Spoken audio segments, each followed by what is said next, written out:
in Accounting, the Where Accountants Go podcast. Life in Accounting is the podcast for everyday heroes like you, working in the accounting profession. Are you ready to hear from accounting influencers, thought leaders, visionaries, and other professionals leading change in the accounting world? Then stay tuned for Mark Goldman, a CPA, the owner of Where Accountants Go, and your host. Welcome to Life in Accounting. When I think about just my rock star candidates or students that we recruited and that have just been very successful either in their office or in the Americas or frankly globally, I think about two things. I think about their work ethic and their perseverance. I think those are two things that you can't always teach.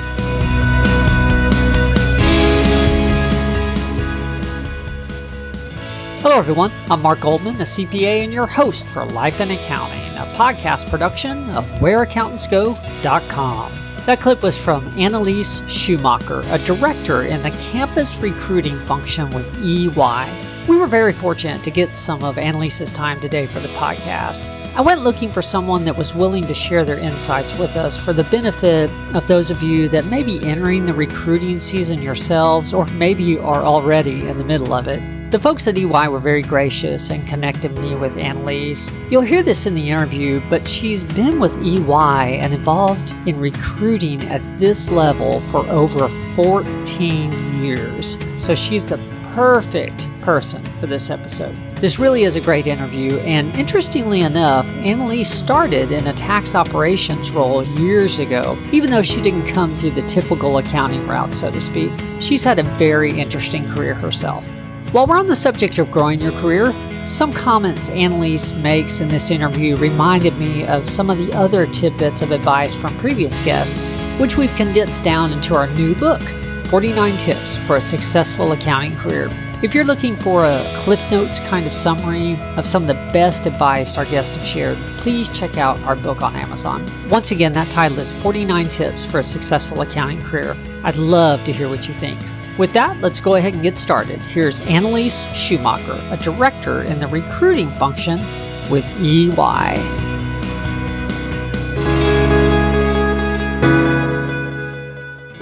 Well, hello, Anneliese. Thanks for coming on the show.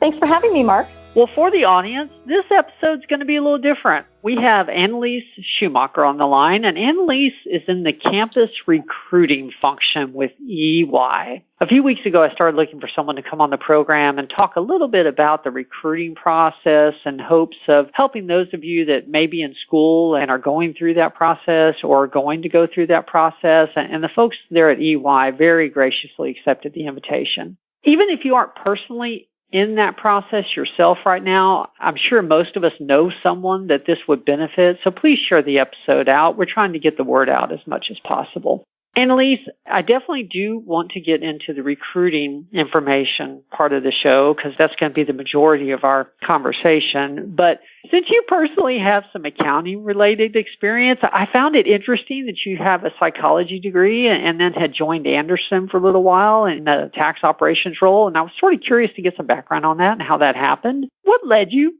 to an accounting firm, of all places, early on? Yeah, that, Mark, is a great question. I did, in fact, graduate from UCLA with a degree in psychology. And really, at the time of graduation, I was hoping to jump into a career in traditional human resources. I knew I wanted to work for a large employer. And in fact, many of my friends in school were part of the UCLA Andersen School of Business and had, in fact, graduated with degrees in accounting. So I was very familiar with, at the time, kind of the 5 public accounting firms. So I applied to various roles at these firms as well as some other large companies and stumbled, frankly, upon the operations role, not really appreciating what it was and, frankly, how it would really carve out my career journey, up to this point. But really ended up at Andersen just because I knew I was familiar with the company and it was just the best place for me to start out. Tax operations at Andersen was really the practice.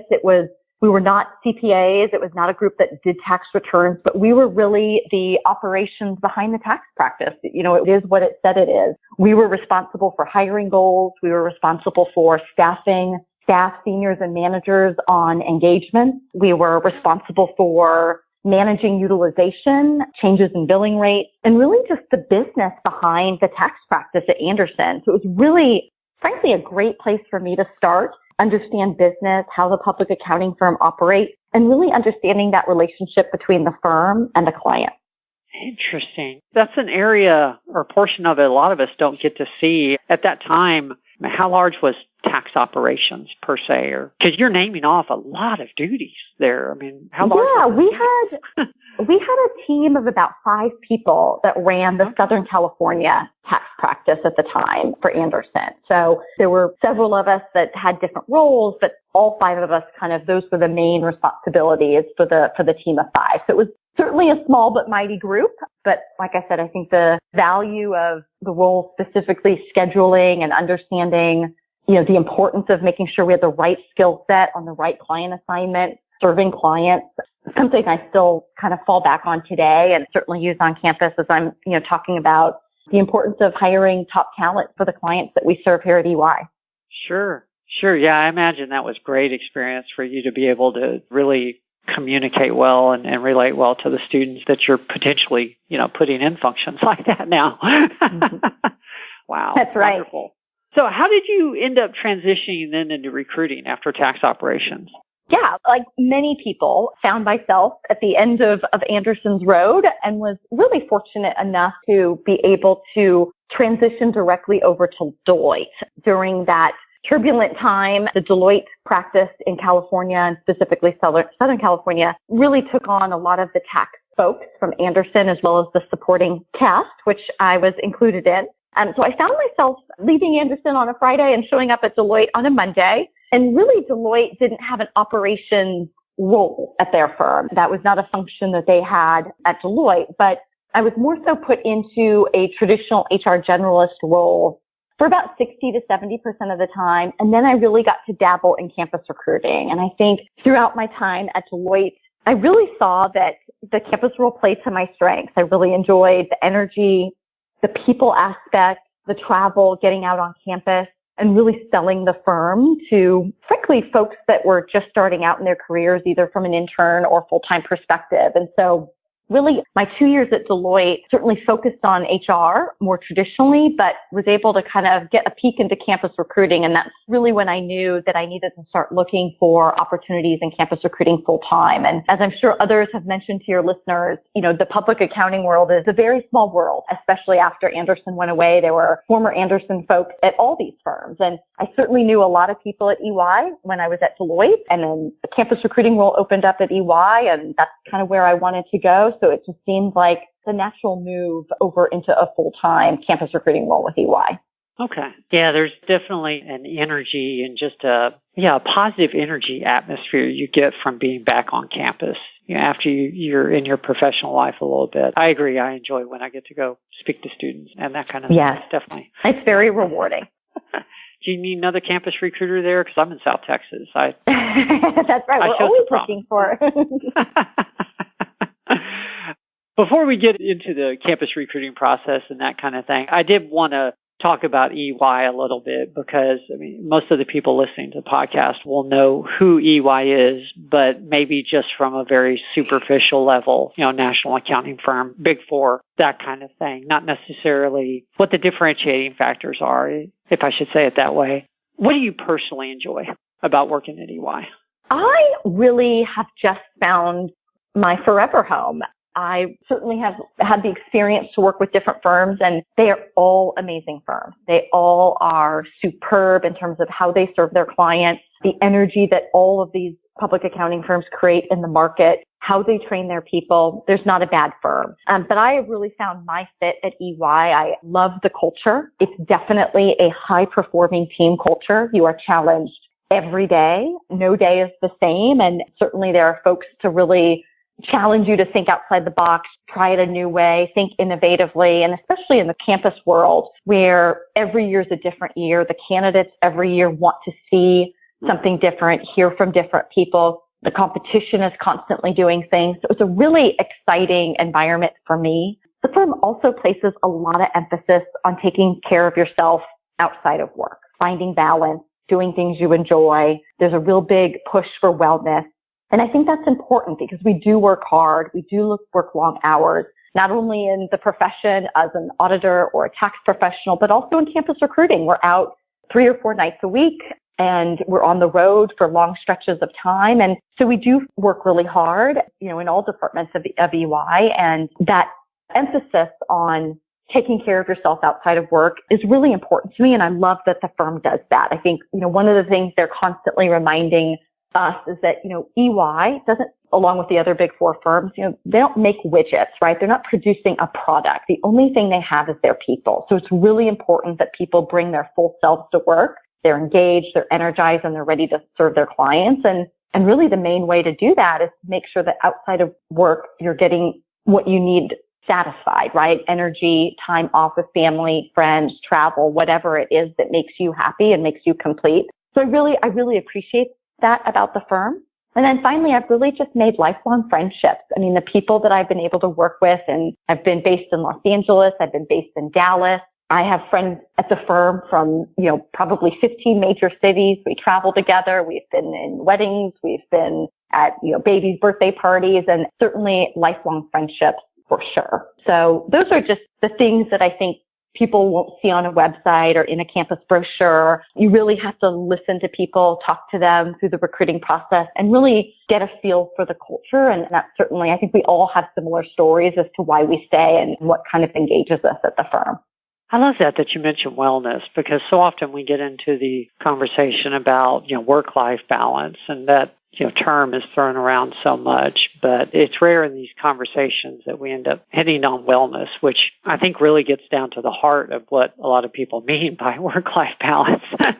Right. I really like to use the word work-life flexibility, right? Because I feel like, and I share this with candidates all the time too, that balance implies that your week is balanced, that, for every really big project you worked on, you were able to leave work and take care of something personally. And maybe that's true to a certain extent, but it's not always that 50-50. And so I really like to use flexibility because there's going to be times where work needs to take priority and maybe your personal life needs to take a little bit of a back seat, like tax or audit busy season or campus recruiting busy season. But then there's other times where your personal life can really take the front seat, and you're really encouraged by the firm to take care of yourself and leave early or leave on time, at a normal hour when you can, or get those doctor's appointments in when you can because things are slow at work. And so I really like the word flexibility because I feel like balance is more so 50-50, and it's not always 50-50. That's a great point. So what are some of the things that you and your team look for in new hires outside of GPA? Because I think the students understand that there are some GPA expectations, but outside of that, what are some of the other characteristics or traits that you guys are looking out for?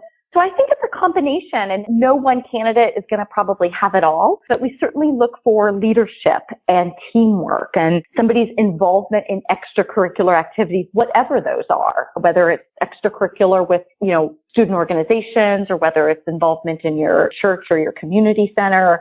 Certainly we want to see, themes around work ethic, professional maturity, right? We are in an environment where on day one, you're getting exposure to the client. It's not like we put you in a back room for the first 3 years of your career and groom you. As an intern and a staff, you're already working and interacting with our clients. So we're really looking for that professional maturity.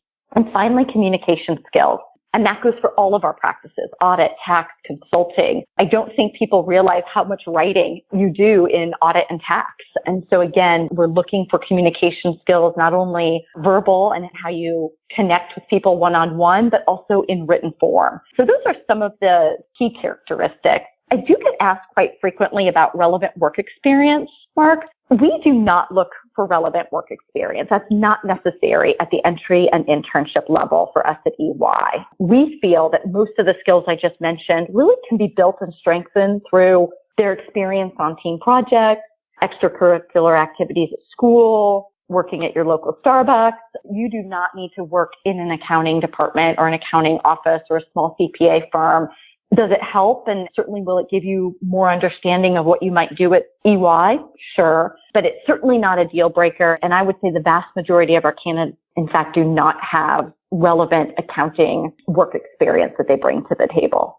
For example, we actually just hired a student athlete, most recently a track athlete through the recruiting process. And again, when you look at their resume, not a lot of work experience, not a lot of extracurricular student organizations because of their dedication to their sport. But when you look at teamwork and leadership and work ethic and drive and motivation, all the skills that we're looking for are really applicable to what they do as a student athlete. Same with somebody that's an officer in Beta Alpha Psi. Again, the experience that they have interacting with the firm or interacting with administration on campus, working with their peers, other officers. Those experiences will all give us an idea and a look into how the characteristics are developing in those individuals. So those are just two examples of how we are looking for the characteristics and skills in, frankly, two different candidate profiles. You said something that piqued my interest, written communication. Mm-hmm. Outside of the resume itself, do you guys do anything to try to get an idea of how polished someone's written communication is? It varies by practice. So certainly what we have just in our day-to-day correspondence, for the most part, EY and all of the public accounting firms are really corresponding via email. So again, how the emails are drafted, punctuation, whether they're using correct grammar or slang, uppercase versus lowercase, that really gives us a good peek into their communication skills. We also look at their resume and cover letter. I think you'd be surprised how many times that we can just look at a resume and how the bullets and the sentences laid out to really understand grammatically how strong they are or are not. And then finally, we do have a small number of practices that actually do ask for a writing sample as part of their interview process. So different ways, we look at it through different ways. And then through the internship program, right? The internship program is not an automatic full-time offer, but certainly as somebody is an intern, is out on the job and is completing work papers and doing write-ups for the client, we can certainly assess the writing skills through the internship program. Okay. That's interesting that you actually read the cover letters. Yes, we do. I don't know if they're always...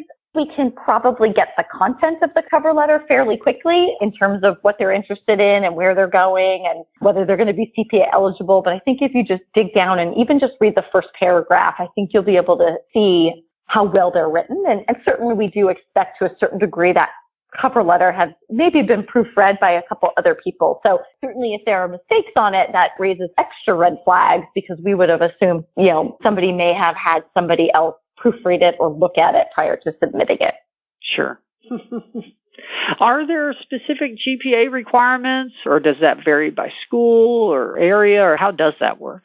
So EY does not have a minimum GPA. You will not see a GPA in any of our EY job descriptions. And we really do this because we want the business to be able to make exceptions if it's the right hiring decision for the firm. So for example, we see candidates that maybe have a lower GPA because they started out as a chemistry major or they started out as an engineering major and their first 2 semesters or year were really rough. So if we just went on GPA, it's probably not telling the whole story. So we really encourage everybody to apply. And that's why we ask for you to submit your unofficial transcript. So if somebody is kind of at that 3.0 level or below, we will maybe take a look at the transcripts to understand, well, why? Are they just a flat B student? And if that's the case, I'm fine with that. If they had a really rough first year because they were an engineering major or a chem major, but man, their accounting grades are really strong after that, we will still consider them.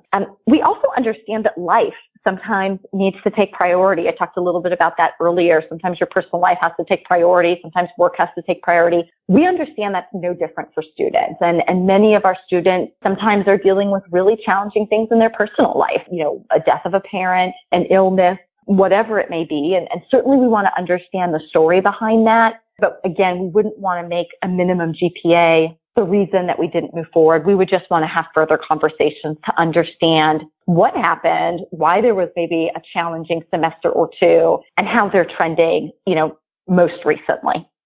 Hope that answers your question.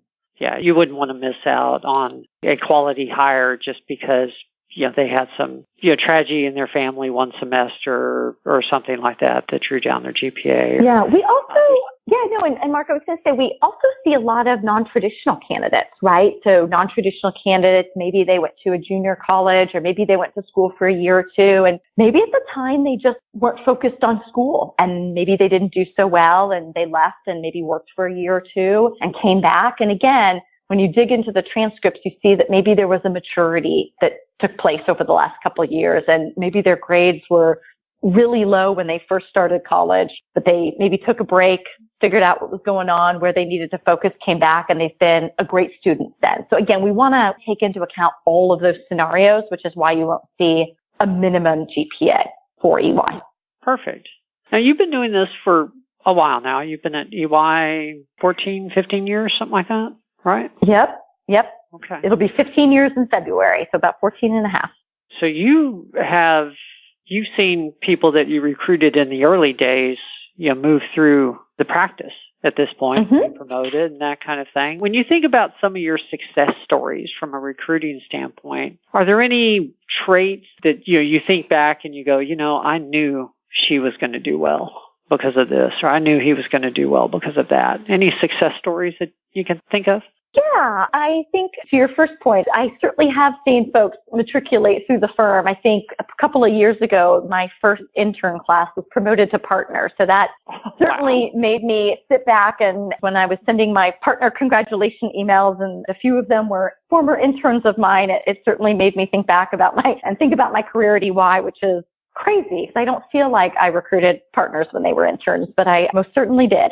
When I think about the traits, I really think that it's the things that you can't teach that are what make people the most successful at the firm. I think when I think about just my rock star candidates or students that we recruited and that have just been very successful either in their office or in the Americas or frankly globally, I think about two things. I think about their work ethic and their perseverance. I think those are two things that you can't always teach. And I will say EY are great teachers. We teach you a ton. We will teach you technical skills. We will help you with polish. We will help you be better sales folks to get out in the market and get comfortable selling work. We can teach you a lot. But I think the two things that we probably can't teach somebody and that are more so ingrained in you are your work ethic and your perseverance. And I think those are two important things. I think work ethic is really important. We do work really hard, especially, in our busy seasons, whether it's audit or tax or transactions where you're working on a really IPO and everybody's in one room together and it's crazy busy until all hours of the night. But that work ethic is really important. And I think the other piece is that perseverance. Everybody at the firm makes mistakes. It doesn't matter whether you're an intern or a senior or a partner. You are going to make a mistake. You are going to be challenged in a way that you just never thought you were going to be challenged. You're going to face setbacks and disappointments in your career. And the firm tells us this, and I always tell candidates, it's not the mistake. It's not the setback. It's not the challenge that was the issue. It was, how did you rebound from it? How did you persevere? How did you kind of pick yourself up, dust yourself off, and keep going? And the people that can do that can compartmentalize and say, hey, today was a bad day, or man, that client interaction wasn't great, but tomorrow's a new day and we're going to start fresh. Those are the folks that people want to work with. Those are the folks that people want to have leading their projects. So those are two things that I would say the firm right now is laser focused on, and certainly a skill set that we continue to look for in the market. That's a great point, because I suspect that some of your new recruits, at the intern level and entry level are not used to failing at anything. They've done well in school, they've done well in an internship, and so sometimes that first major failure, if you will, is occurring on the job, or that's how they feel. And so perseverance, that's a great point. That is exactly right, Mark. We hire the best of the best, top of the class. They've had strong grades. Most of them pass the CPA in one sitting, maybe two sittings. But you're right. They've always done very well. And then all of a sudden they get out onto their first job and they've got more review notes than they know what to do with. And they are shocked. And they're like, oh my goodness, I've never gotten this many edits. What am I doing wrong? Maybe I'm not cut out for this. And that's not it at all. And everybody, we are an apprenticeship model. Everybody has been in their shoes. Everybody's been a staff. Everybody's worked their way up. But again, it's that perseverance, like, hey, learn from it. and move on and really take that into your next job or your next experience. And so it's truly very important. It's important on the client serving side. It's important in our world in recruiting. But those are really two things that I would say people should embrace, work on, practice, and really be thoughtful about as they are looking to enter the profession. Well, thank you. There's a 4.0 student out there somewhere listening to this that needs to hear that. That's right. Thank you. That's right. They will make mistakes. That's okay. Well, flipping to the tough love side, what mistakes, just out and out mistakes, do you see that some students make during the campus interview process or campus recruiting process? I think especially in public accounting recruiting, there's a lot of networking and pre-identification events go on prior to the interview. Certainly, we'll put up a job posting, see a resume, and interview them. But for a lot of candidates, if they're involved in Beta Alpha Psi or Accounting Society or any other student organizations, we, as all the firms, are very involved in the classroom and go out and do presentations. So for many of our candidates, we have a relationship with them or we've met them and been networking with them. And I think one of the things that I do see occasionally is that students really approach the interview very relaxed and almost too confident, right? And it's a little tricky because we do know them and we do have a relationship with them, but at the end of the day, it's still an interview. And so, it's funny. I will participate in a discussion after interviews and it's like, man, Joey's a great candidate, but just the way he sat in the chair and the way he responded to my questions, it was as if we were, best friends hanging out over lunch, as opposed to I'm a partner at the firm and you're a candidate. We're having a traditional interview. And so it's a fine line, but I do think you're really taking the interview process very seriously and very professionally, even if you do know the company that you're interviewing with very well. But I think that's something that I would certainly remind students, especially as all the firms are getting out there earlier and earlier. I feel like we're now doing events with freshmen and sophomores. And so the relationship piece has been great. And it's been great networking with those individuals and frankly, not meeting you for the first time at the interview, but you also still have to remember it's an interview. So I think that's one piece. I think, the other piece is, we, as I think most of the big four firms, leverage behavioral interviews as kind of our interview format. And really, for the student, most of your students, listening should be aware of that because that's really been something that the firms have done for many, many, many years. But it's behavioral-based questioning. And the theory behind that is that your past behaviors will predict your future behaviors. So the firms will ask questions. EY will ask a question to say, please describe a time you had to work with a really difficult person, or please describe a time where you had to rebound from a mistake or rebound from a disappointment. Walk me through that situation. And what we're looking for is exact examples. You cannot get more detailed in these responses. And I think that the career centers have done a really good job with their mock interviews and just different resources that they've provided to the student.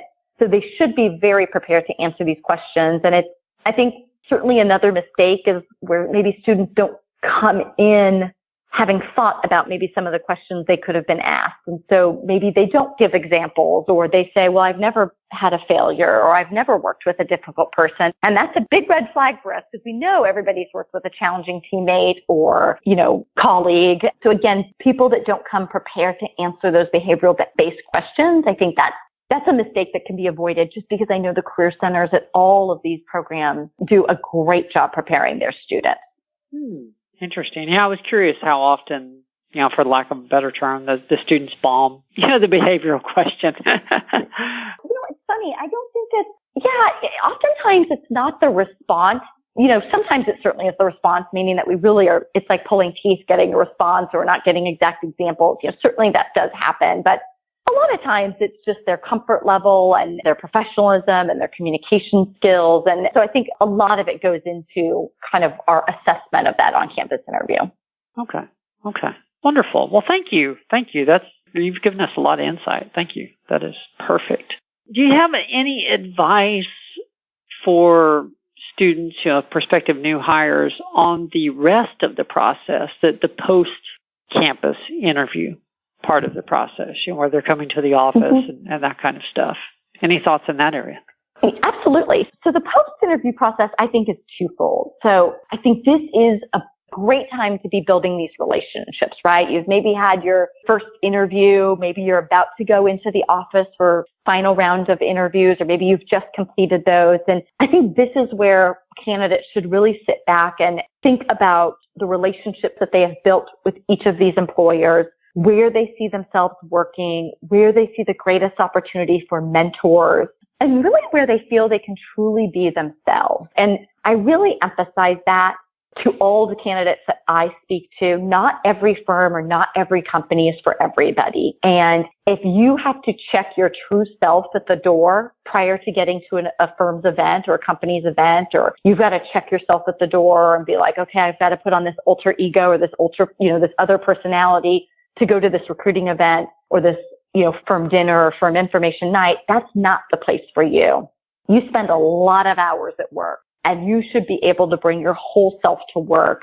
You shouldn't have to check anything at the door. So you really need to candidates really need to sit back and find a place where they can be their authentic selves every day at work. I mean, certainly, you need to be professional at work. It's still a work setting, but where you're not really behaving or being somebody that you're not at work. So I think that's really, really important. I've actually talked to a lot of candidates about that.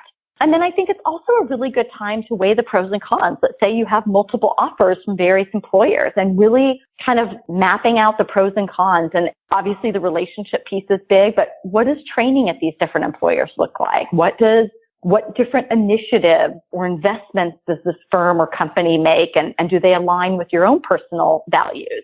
Career progression, benefits, exposure to leadership.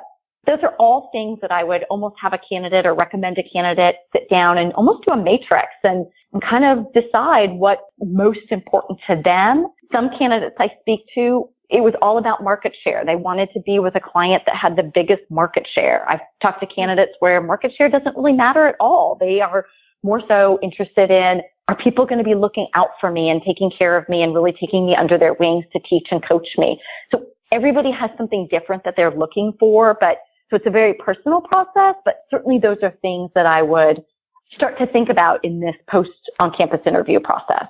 Okay. Beautiful. Thank you. Yes, I find that so many times they're looking at the multitude of variables to consider, and really it comes down to where they think they can be successful. And a lot of times that's a gut feeling. They feel a better fit about one choice or another. So thank you. You've given us some really good advice. So I don't know what I don't know. So what should I be asking you about that I didn't include? Man, I feel like we really have covered a wide range of topics, which is great. I think the only other piece I would maybe throw in there is, that we didn't talk about is really researching the companies that people are interested in interviewing with. I feel like we're in a state of information overload. Everything is at our fingertips. I think even most of the firms have probably gone away with collateral and gone away with those, hand candidates a brochure at campus events. And most everything now is online or on a Facebook page or on a LinkedIn. I know LinkedIn is getting a lot more traffic from the candidate. I know it's a little bit slow going from a candidate perspective, but I know that LinkedIn is gaining a lot more momentum with this group of candidates. So again, I feel like really educating themselves, the importance of educating themselves on the different employers that they might be interested in.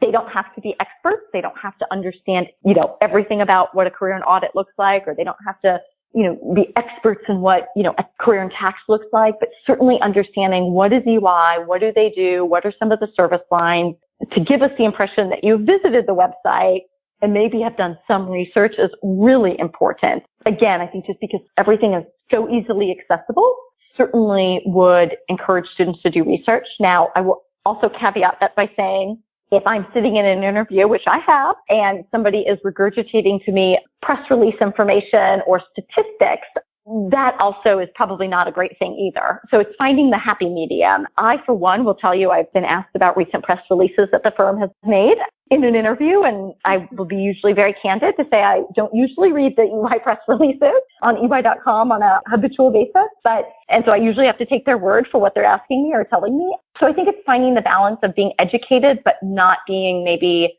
over the top in terms of knowing every statistic about the firm and every revenue, down to the dollar on the firm revenue. So it's, again, not kind of being educated, but not being so, having done so much research that you make even the partners and owners of the firm, feel unknowledgeable about their own firm. You're not supposed to try to show up the interview. Yeah, you can't be showing up the partners, right. Beautiful. That is good advice. Well, I end every podcast with the same 3 questions, and I thought it would still be appropriate in this case. So first one's usually the easiest. From your personal standpoint, career-wise, what's been your proudest moment? Yeah, I was thinking about that, Mark. And I think, I know my proudest moment was my promotion to director at EY. It is the equivalent of being promoted to a partner or principal on the client-serving side of the house. It is the highest firm rank or position for non-CPAs at EY. And it was just a huge accomplishment for me. I think I sat back and I think it really showed me that the firm really recognized, almost 15 years of hard work. I've relocated on behalf of the firm. I have had numerous roles at the firm, led various projects, and I really think it was the culmination of all of that hard work and being recognized for it to be promoted to director. And that's just something that hopefully, in 20 more years of my career, I will take my director role and continue to build on it. But I think that was a really proud achievement. And again, the new directors get together with the new senior managers and the executive directors and partners. And it's just a really rewarding experience to network with all the leaders in the firm and that have really gotten to this place in their career. So that was probably my proudest moment. That is major. You should be proud of that. Definitely. Well, tell us about a mistake you've made and what you learned from it. Well, as I mentioned in my earlier response, I do make mistakes. We all make mistakes. So, we didn't talk about kind of the collaboration. We've talked about communication, but I was thinking about this question and collaboration. And, so in our business unit and the business unit that I lead, we tend to be very decisive. We are not afraid of making decisions. We need to get the right people on board, but when we make a decision, we go with it. And even if it's not perfect, we know we'll retool it along the way. And probably within the last year, I made a decision to roll out a new process in our region and it had buy-in from everybody in my business unit and at the local level. And they thought it was a great idea. And I was very excited about it. It was very innovative. And it was certainly going to shake things up in our region. It was a brand new process. It was really rolling out virtual interviews in our region, which we had never done before.